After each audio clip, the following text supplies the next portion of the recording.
Muy bien. Entonces, el día de hoy vamos a considerar lo que son los cuatro caballos. La otra semana terminamos con el quinto y el sexto sello aquí en el capítulo 6. Muy bien. En el versículo 1 y versículo 2 tenemos al caballo blanco y al jinete. ¿Ok? Jinete que monta el caballo blanco. Ustedes observarán en el versículo 1 y el versículo 2, pues la idea es que este caballo, el jinete, salía a conquistar. Es color blanco, lo cual indica victoria. Si consideramos nuevamente el versículo 2, y miré ya aquí un caballo blanco, el que lo montaba tenía un arco siendo un instrumento de guerra, y le fue dado una corona. La corona no es una corona de aquel que tiene autoridad, más bien de alguien, o esta corona presenta a alguien que ha sido victorioso y salió venciendo y para vencer. Eh, una de las cosas que debemos considerar es que no, si tratamos de buscar una persona específica o un momento específico en la historia de que estén conectados a estos caballos o a estos jinetes, vamos a perder la idea principal del capítulo 6. Muchos automáticamente sugieren que es Jesús. Dice en el capítulo 1, perdón, capítulo 6, versículo 1 y 2, el que sale es Jesús. Les diré honestamente, yo en lo personal no creo que sea Jesús. Se me haría, y bien, puede ser, pero se me haría extraño que el cordero abra uno de los sellos o el primer sello y sea el mismo cordero que salga del sello, haciendo referencia a Jesús. Ahora bien, en el capítulo 19, versículo 11 y el versículo 15, sí presentan a Jesús saliendo o montado más bien en un caballo blanco. En capítulo 19, versículo 11, dice: entonces vi el cielo abierto y aquí un caballo blanco, y el que lo montaba se llamaba Fiel y Verdadero, y con justicia juzga y pelea. Sus ojos eran como llama de fuego y había en cabeza muchas diademas, y tenía un nombre escrito que ninguno conocía sino el mismo. Estaba vestido de una ropa teñida en sangre, y su nombre es el Verbo de Dios. Los ejércitos celestiales, vestidos de lino finísimo, blanco y limpio, le seguían en caballos blancos. De su boca sale una espada aguda para herir con ella a las naciones, y él la regirá con vara de hierro, y él pisa el lagar del vino del furor y de la ira del Dios Todopoderoso. Versículo 16 dice: y en su vestidura y en su muslo tiene escrito ese nombre: Rey de Reyes y Señor de Señores. Bien, leímos del versículo 11 al versículo 16. Entonces, aquí sí presenta a Jesús cabalgando en un caballo blanco, pero eso es la única similitud: caballo blanco. No hay ninguna otra similitud con lo que aparece en el capítulo 6, versículo 1 y versículo 2. Muchos hacen esa conexión diciendo es Jesús. Eh, en lo personal no creo que sea el caso. Pero bien, otras interpretaciones u otras opciones en cuanto a qué es o quién es el caballo blanco y el que lo monta. Algunos han sugerido que son las fuerzas de Dios que atacarían el imperio romano, que vienen venciendo a Roma. Algunos han sugerido que puede ser un mensajero que trae un juicio divino. Es el primero, y posiblemente todo lo que sigue es lo que este mensajero traía. Algunos otros han sugerido que es una victoria temporal de Roma, alguna falsa esperanza de parte de Roma. ¿Por qué lo dicen? Bueno, Recordaremos que estas señales, este mensaje iba a conectar con los cristianos del primer siglo. En otras palabras, cuando los cristianos del primer siglo leyeran estas palabras, ellos iban a entender e iban a conectar automáticamente. Iban a ver los detalles, iban a ver las palabras e iban a entender a qué se refería Juan cuando habló de este jinete y aquel que lo montaba. Para nosotros, es más difícil, puesto a que no estamos familiarizados o no tenemos, comúnmente no se usan estas explicaciones o estas frases en nuestro diario vivir. Un hermano, leyendo su comentario, sugiere que en el capítulo 6, cuando dicen y miré ya aquí un caballo blanco y el que lo montaba tenía un arco. Un hermano sugiere que esa frase, el que lo montaba tenía un arco, iba a conectar automáticamente con los cristianos. ¿Por qué? Bueno, en aquel entonces, ustedes recordarán, por ejemplo, lo que eran los dioses de los griegos, la mitología griega, la mitología romana. Aquí tenemos una moneda romana y tenemos a dos que cabalgan en estos caballos. No recuerdo bien cuál era el nombre de esta figura. De esta figura no recuerdo, pero notarán que esta figura, la segunda, lleva un arco. Y los romanos sugerían que este era Apolo, ¿ok? El dios Apolo. Y casi siempre Apolo se ilustraba con un arco. Los antiguos creían que Apolo hablaba a la gente y que les daba algún tipo de profecía. Ustedes recordarán en Hechos cuando hay una muchacha, creo que es el capítulo 16, una muchacha que tiene profecía. Y muchos decían que lo que tenía era o hablaba de parte de Apolo, lo cual estaba más que nada poseída.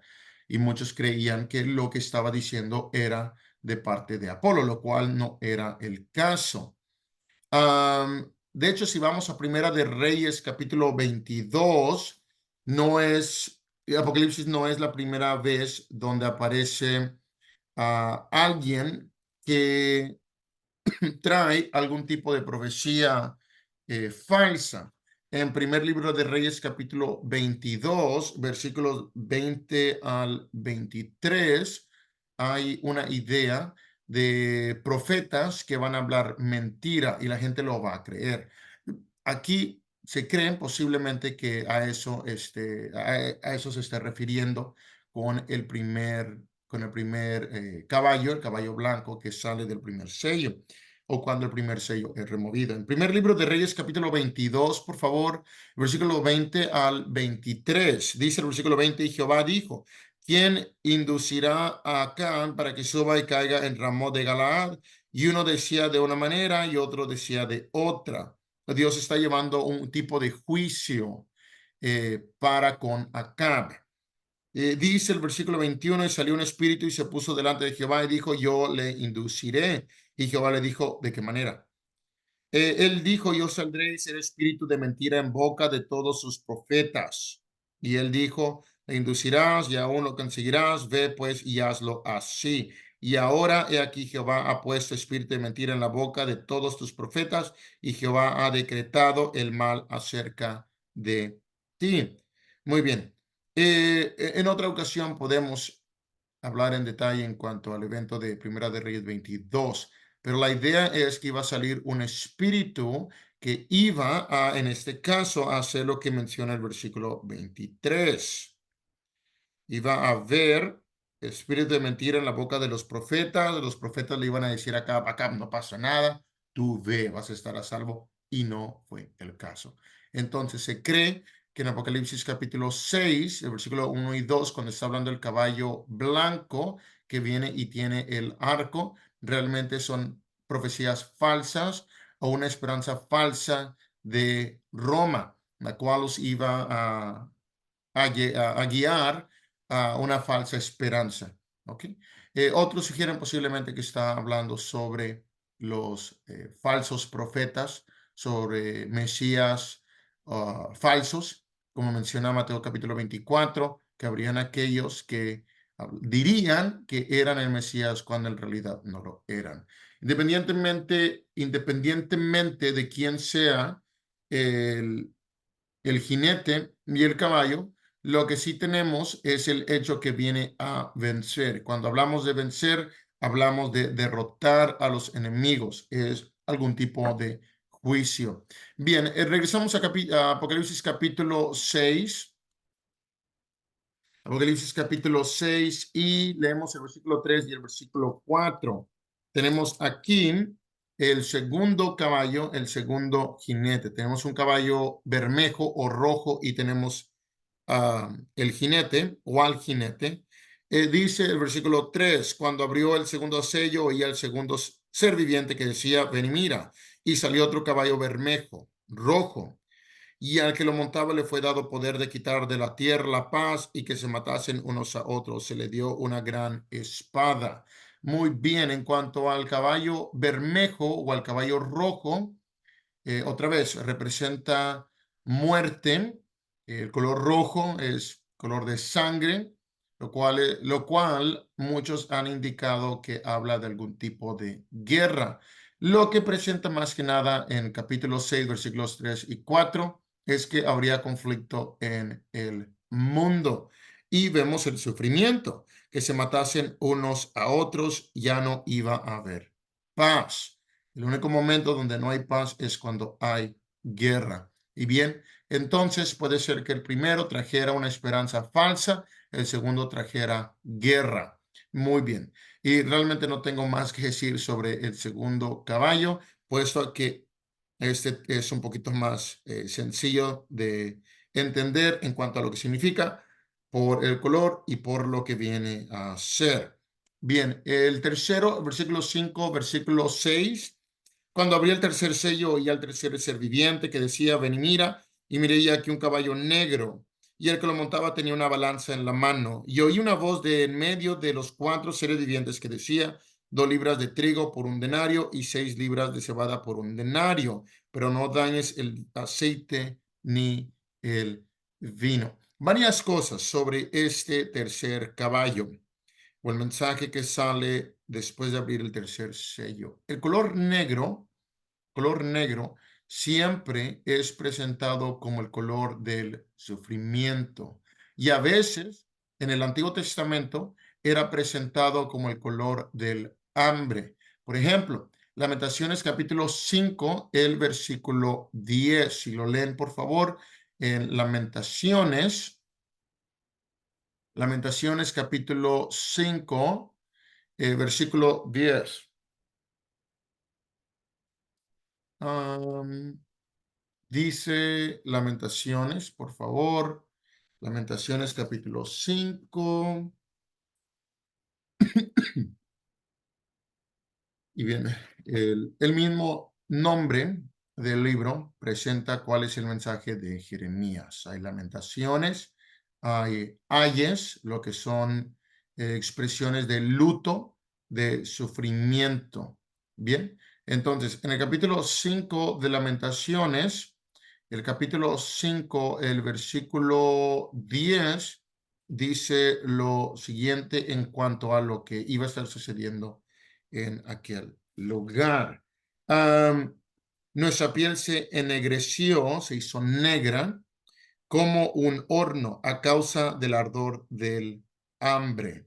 Bien, y aquí Jeremías describe la piel como negra. La piel se hizo negra por el hambre. En el capítulo 6 de Apocalipsis, versículos 5 y 6, tenemos a un jinete que tiene una balanza, lo cual es un símbolo de comercio, un símbolo de dinero. Y tiene sentido, porque si regresamos a Apocalipsis capítulo 6, ¿qué es lo que se menciona en versículos 5 y versículo 6? Se menciona una balanza, se hace referencia o hace mención de dinero y comida. Dice Apocalipsis capítulo 6, el versículo 5 y el versículo 6. Cuando abrí el tercer sello, oí al tercer ser viviente que decía, ven y ve, y miré, y aquí un caballo negro, y el que lo montaba tenía una balanza en la mano. Y oí una voz de en medio de los cuatro seres vivientes que decía, 2 libras de trigo por un denario, y 6 libras de cebada por un denario. Los precios que menciona aquí el versículo 6 indican señal de una gran escasez, de un gran hambre, ¿ok? Escasez de alimentos de primera necesidad. Se necesita lo que era el trigo, la cebada, eran alimentos básicos para la gente.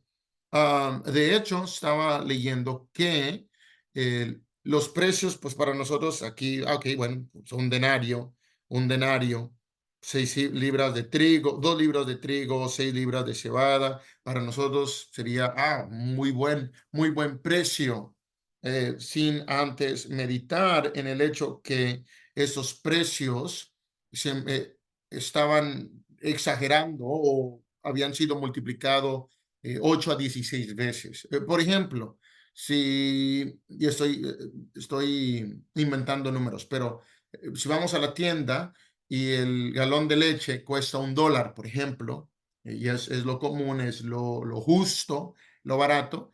Digamos que aquí, en los tiempos de versículo 5 y versículo 6, ese galón de leche, en vez de costar $1, costaba $16, costaba $8, entre 8 a $16. Entonces, los precios aquí se multiplicaron por 8 o 16 de lo que era común en aquel entonces. Entonces, lo que podemos inferir o concluir en cuanto a esto es que iban a haber dificultades económicas. Y tiene sentido. Siempre que había algún tipo de guerra, había escasez, había hambre. No había dinero para poder comprar los alimentos. El segundo de Reyes 7:1 presenta un momento en la historia de Israel donde hubo mucha hambre y presenta precios. La idea, pues, es dificultad económica. La gente no va a poder comprar sus necesidades básicas. Y el hambre siempre ha sido una figura de juicio. A través de la escritura, Dios decía, si ustedes no hacen lo que yo deseo, o más bien si ustedes pecan, van en contra de la voluntad mía, decía el Señor, va a haber hambre, va a haber escasez. Por ejemplo, el libro de Joel, donde las langostas se comieron todo. Entonces, esto siempre se presentaba cuando había algún tipo de juicio de parte de Dios. Y tiene sentido nuevamente, en tiempo de guerra siempre había hambre. Me acompañan, por favor, al segundo libro de Reyes 7:1, simplemente para tener esos versículos también en mente y considerar lo que es el contexto de Apocalipsis 6, 5 y 6. Dice el segundo libro de Reyes, capítulo 7, el versículo 1. Aquí los sirios habían citado Samaria, entonces había mucha hambre. Dice el versículo 1, dijo entonces Eliseo, oíd palabra de Jehová, sí dijo Jehová, mañana a estas horas valdrá el seah de flor de harina un ciclo y 2 seas de cebada un ciclo a la puerta de Samaria. La idea es, el día de mañana va a haber esos alimentos, pero van a estar muy caros. La gente no va a poder comprar esas cosas por el precio. Y entonces tenemos en el Apocalipsis 6 la misma idea. Una de las cosas que sí queremos mencionar, específicamente el versículo 7, versículo 6, perdón. Oí una voz de en medio de los 4 seres vivientes que decía, 2 libras de trigo por un denario y 6 libras de cebada por un denario. ¿Ok? Pero noten ustedes la última parte, pero no dañes el aceite ni el vino. Hay dos ideas de esta última parte del versículo 6. Una es que va a ser una severidad limitada. Va a haber hambre, todo va a estar muy caro, pero va a tener un límite. No es como que ya va a ser imposible comprar cualquier cosa, sino más bien hay un límite al hambre y a la escasez, un límite que ha puesto Dios. Por ejemplo, en Marcos capítulo 13, el versículo 8. En Marcos 13, versículo 8.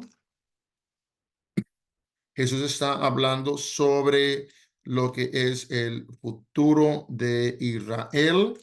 Dice Marcos 13:8, porque se levantará nación contra nación y reino contra reino, y habrá terremotos en muchos lugares, y habrá hambres y alborotos.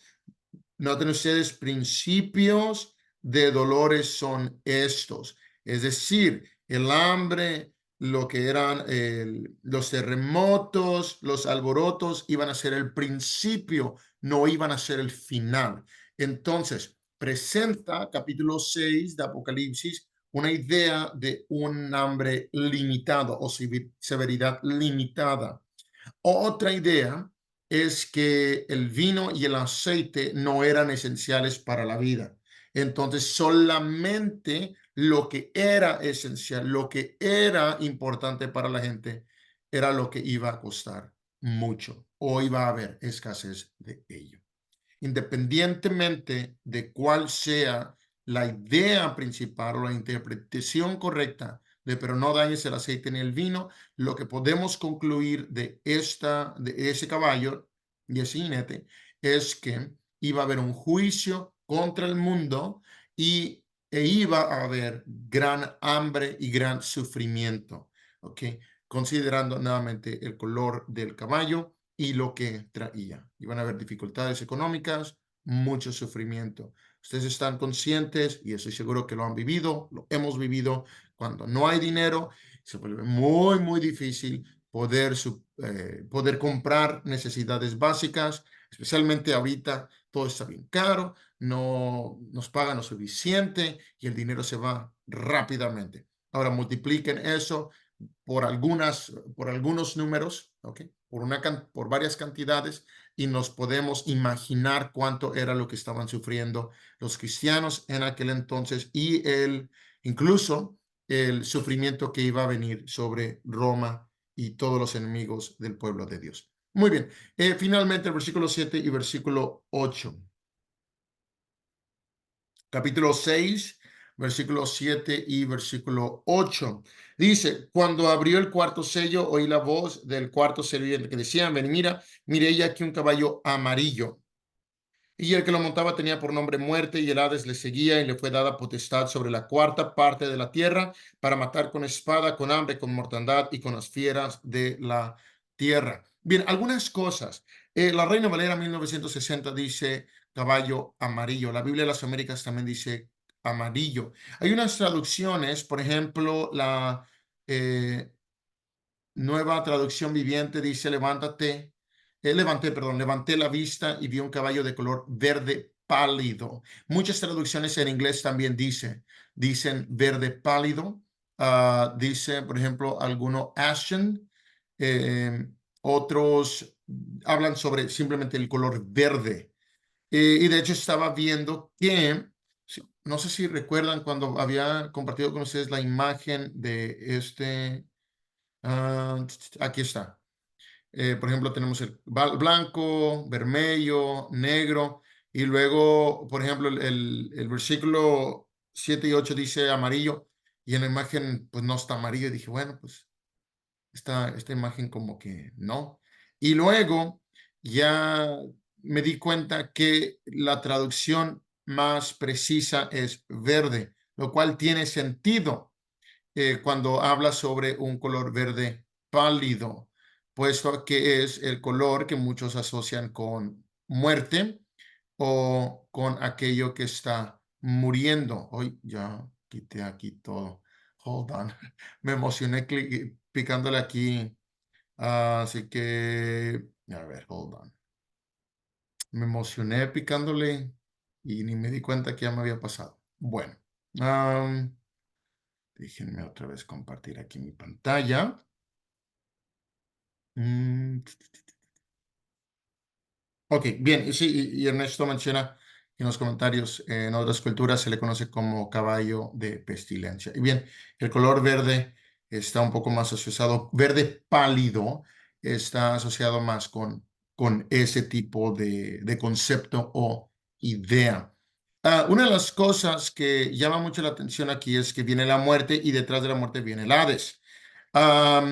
No sugerimos que el Hades sea el quinto caballo, sino que vienen juntos. Muchos presentan la idea o una ilustración de que la muerte viene a recoger el resultado de los últimos tres jinetes. La muerte viene a tomar el cuerpo físico y el Hades viene a tomar el espíritu de los muertos. ¿Sí? Tiene sentido. Una de las cosas que observamos aquí es que la muerte y el Hades tienen potestad sobre no todo el mundo o no toda la tierra, sino la cuarta parte de la tierra, lo cual indica que la muerte viene, sí, por causa del pecado, pero no todos morirán. De hecho, en Ezequiel 5:12 también hay una idea de aquellos que iban a morir o que venían muerte, pero no iban a ser todos, sino una parte, presentando la idea otra vez de un juicio limitado, como lo vimos en el versículo 5 y 6. Pero aquí, por ejemplo, en Ezequiel capítulo 5, versículo 12, nos dice: una tercera parte de ti morirá de pestilencia y será consumida de hambre en medio de ti. Y una tercera parte caerá a espada alrededor de ti. Y una tercera parte esparciré a todos los vientos y tras ellos desenvainaré espada. Ok, entonces aquí en Apocalipsis 6, 7 y 8, solamente la cuarta parte de la tierra sufriría esto. No todos morirán, lo cual iba a ser de consuelo, pero iba a haber muerte en la tierra, y lo cual lleva, si ustedes, o más bien, si nosotros conectamos la idea de los cuatro, el primero pueda que venga y traiga falsa esperanza, pueda que traiga un juicio divino, el segundo trae guerra, la guerra nos lleva al hambre y el hambre después nos lleva a muerte, nos lleva a pestilencia, nos lleva a todo el sufrimiento y lo que describe aquí el versículo 7 y 8, que es la muerte, vaya, el resultado de todos los otros caballos o el resultado de los últimos tres jinetes. Otra de las cosas que llama la atención aquí es con las fieras de la tierra. Entonces viene a matar con espada, con hambre, con mortandad. Tiene sentido. Hay hambre, hay espada, hay mortandad. Pero lo último dice, y con las fieras de la tierra. A través de la escritura incluso vemos cómo Dios usa a las fieras de la tierra, usa a los animales para llevar a cabo algún tipo de juicio. En segundo libro de Reyes, capítulo 17, versículo 25, me llama mucho la atención cómo hay muchas referencias o muchos versículos en el Antiguo Testamento que hacen conexión con el libro de Apocalipsis, que es algo que usualmente pasamos por alto. Creemos que el libro de Apocalipsis, sí, es el único de su tipo en el Nuevo Testamento, pero no es un libro aislado, es un libro cuyo contexto está en la Escritura. Segundo del libro de Reyes, capítulo 17, el versículo 25. Y aconteció al principio, cuando comenzaron a habitar allí, que no temiendo ellos a Jehová, envió Jehová contra ellos, ¿qué cosa? Leones que los mataban. En Jeremías,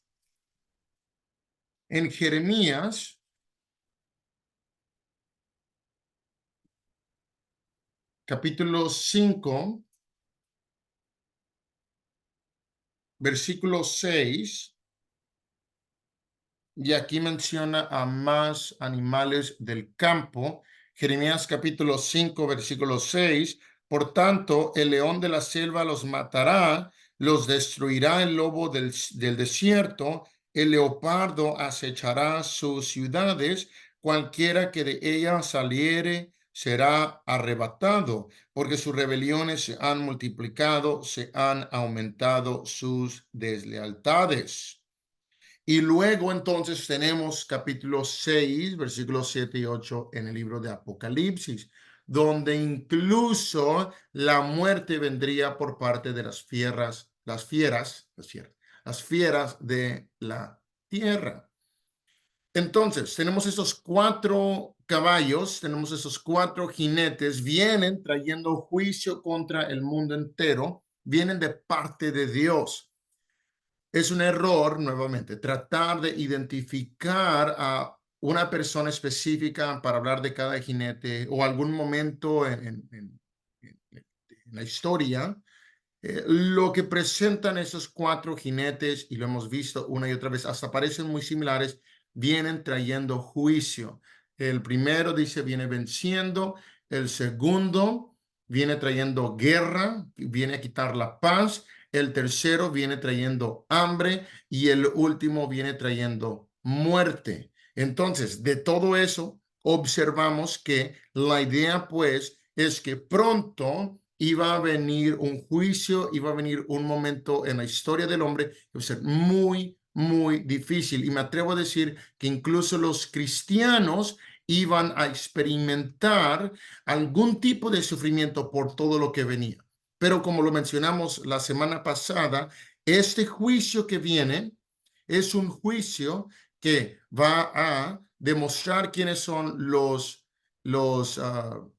incrédulos, los impíos, y quiénes son los fieles. Y va a hacer esa separación entre los buenos y los malos. Estaba leyendo un comentario de un hermano que presentaba esta imagen. O sea, imaginen ustedes a Juan viendo a esos 4 caballos, caballos grandes, feroces, y vienen hacia él los 4. ¿Ok? Y los 4 vienen con todo ese tipo de juicio contra la tierra. Y viene otra vez la pregunta, bueno, ¿qué es lo que va a pasar? La esperanza que hay es que la potestad o el poder, la autoridad que se le ha dado a cada uno de ellos, no es autoridad de hombre, es autoridad de Dios. Entonces, Dios sabe lo que está haciendo. Incluso esos 4 caballos son parte del plan de Dios. Y eso era e iba a ser de consuelo para esos hermanos, para esos cristianos. Entonces, esos son los 4 caballos, los 4 jinetes en el capítulo 6 de Apocalipsis. La otra semana vamos a considerar el quinto y el sexto sello del capítulo 6. Y con eso terminamos la clase de hoy.